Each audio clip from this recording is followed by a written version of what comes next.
Bienvenue dans la semaine de l'écho consacrée aux entrepreneurs africains. Réinventer la relation entre la France et l'Afrique, c'est l'objectif du sommet Afrique-France qui s'est tenu le 8 octobre à Montpellier.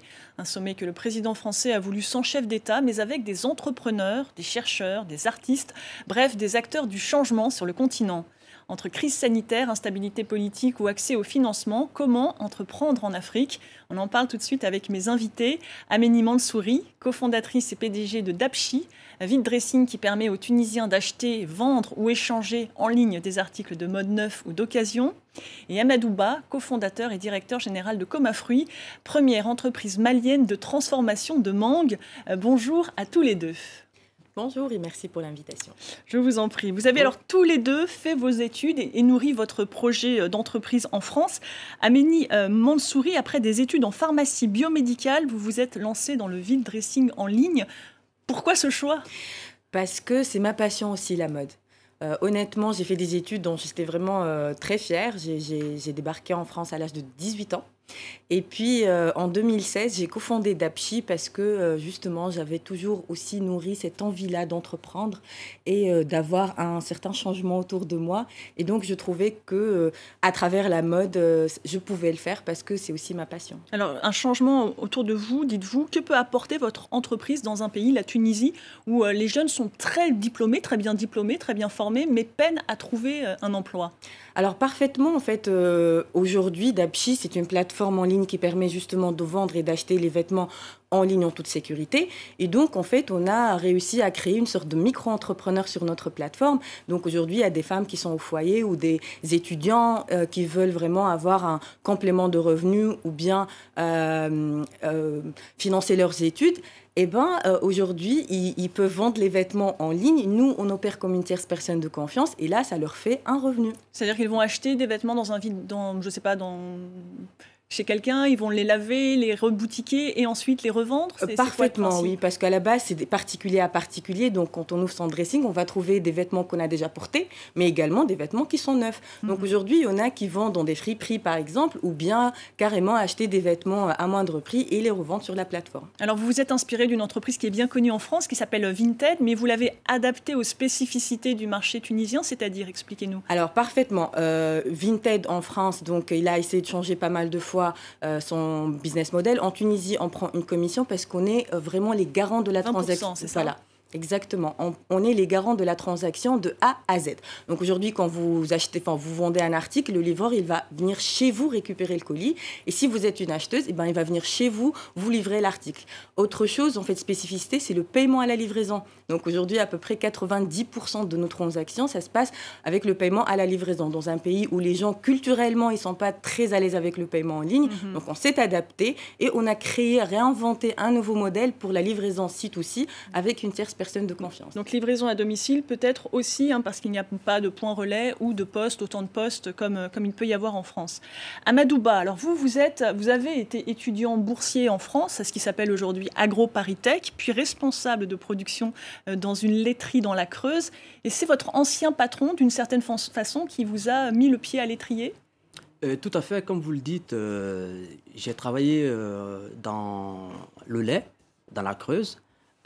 Après mes études en technologie alimentaire à Agrotech Paris, où j'ai eu une expérience en technologie alimentaire. Donc après mes études, j'ai eu une expérience dans le lait et aussi dans le jus de fruits, où à partir de là, j'ai eu l'idée de concevoir une activité au Mali dans le même domaine. Parce que durant toutes ces années où j'ai travaillé en France après mes études, j'ai eu la chance d'acquérir une expérience assez solide dans le domaine de la transformation des fruits et légumes. Et parallèlement aussi, au Mali, j'ai constaté qu'il y avait beaucoup de matières premières, notamment la mangue qui pourrissait, alors que nous étions en besoin de matières premières. Alors justement, vous êtes parti de ce constat qu'il y avait beaucoup de manguiers inexploités et que parallèlement, le Mali importait massivement des jus de fruits du Brésil. Comment on part de cette idée, de ce constat, à l'industrie que vous dirigez aujourd'hui ? Tout à fait. On part d'un constat très simple. En Afrique, il y a beaucoup de potentiel sur le plan de l'investissement agroalimentaire. Parallèlement à ça, il y a un paradoxe. Dans ces pays africains, il y a beaucoup de produits finis qui sont importés dans ces pays où, normalement, dans ces domaines, ce sont les productions locales qui sont compétitives par rapport aux importations.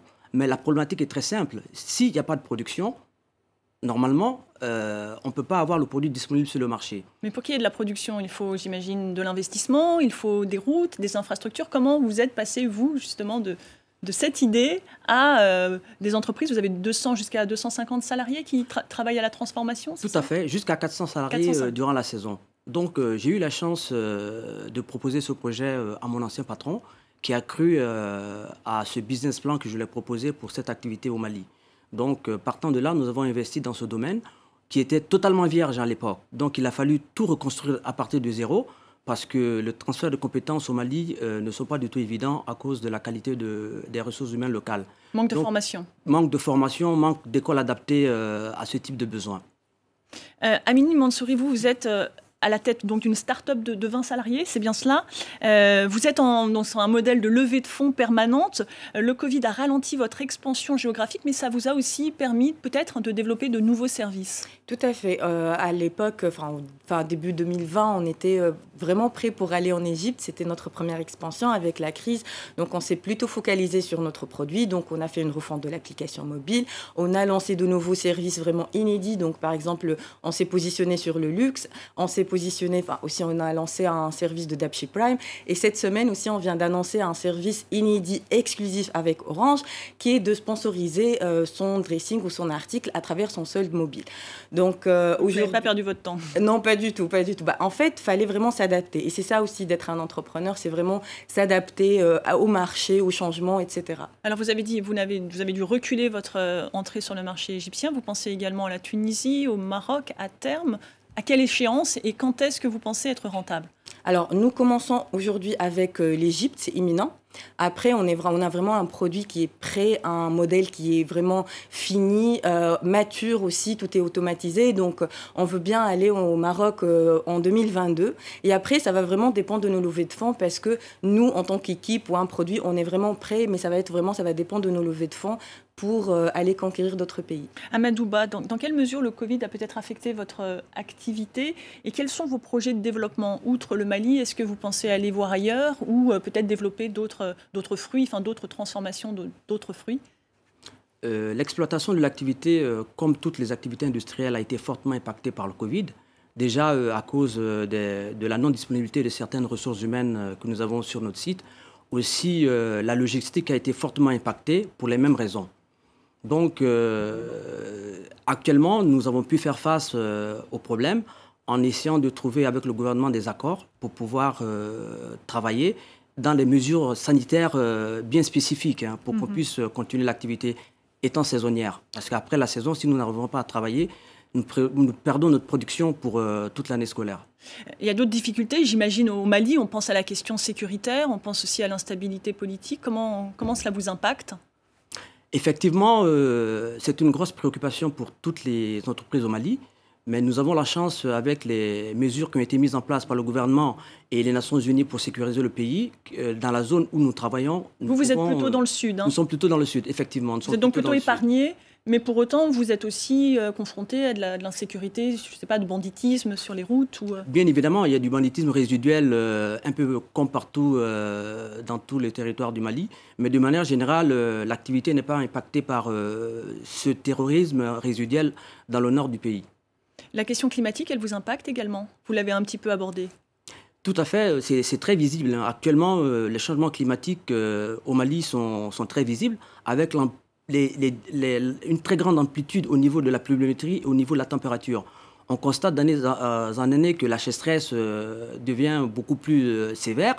Et parallèlement aussi, durant d'autres années, nous avons une pluviométrie qui crée des inondations. Donc, ça crée beaucoup de soucis au niveau de l'exploitation des matières premières. Amini Mansouri, il nous reste très peu de temps. Il y a 4 ans, vous étiez les premiers sur le marché tunisien. Aujourd'hui, j'imagine que la concurrence est arrivée. Quelles sont les principales difficultés pour vous? Je pense au recrutement et peut-être aussi à la question du paiement. Oui, en fait, le recrutement, donc c'est vraiment très dur de trouver des gens qui sont très impliqués. Travailler dans une start-up comme ça, il faut vraiment être très innovant, très flexible aussi. Et donc, aujourd'hui, malheureusement, aussi par rapport, par exemple, pour le développement mobile et web, malheureusement, pas mal de Tunisiens sont en train de quitter la Tunisie pour venir en France ou ailleurs. Donc nous, on a fait le chemin inverse avec mes cofondateurs, mais aujourd'hui, on se retrouve avec une certaine pénurie de ces compétences-là. Et puis le paiement aussi, parce que le paiement en ligne, ça aide énormément parce qu'on va récupérer l'argent en avance. Mais je trouve que ça change, ça commence à bouger parce qu'ils ont confiance dans la start-up, le site web, les sites e-commerce qui débarquent aussi sur le marché. Ça éduque le marché avec nous. Donc on est vraiment plutôt optimiste. Bon, on vous souhaite en tout cas bien du courage et plein de bonnes choses pour ce sommet et pour l'avenir de vos entreprises. Merci beaucoup d'avoir participé à cette émission. Merci à vous de l'avoir suivi. L'information continue sur France 24.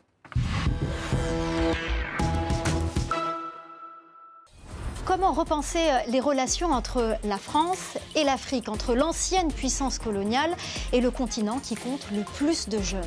Oui, car sur le 1,219 milliard que compte d'habitants l'Afrique, les 3/4 ont moins de 24 ans.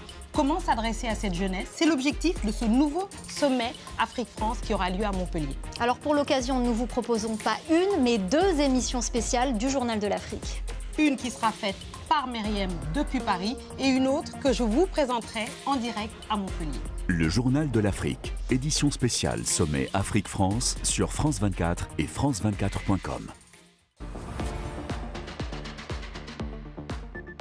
France 24 en español. Pasa 24 horas de difusión diaria. 24 horas para informarse de toda la actualidad de América Latina y el mundo. Todos los días desde el terreno a través de nuestros noticieros y programas. Hablamos con los dirigentes del continente y también de los que hacen la actualidad política, económica, artística y cultural para ofrecerles una información completa del mundo que confronta todos los puntos de vista. Nuestras redacciones en América Latina y en Francia trabajan en estrecha colaboración para estar siempre presente en todos los eventos importantes y proponerles una mirada diferente. France 24 en español. Ahora, todo el día. Liberté, égalité, actualité. Regardez la météo avec Imuvit 4G. Des souches microbiotiques, vitamines, minéraux et plantes pour se défendre des agressions du quotidien et protéger son immunité et sa vitalité. Forte Pharma, fortez-vous mieux.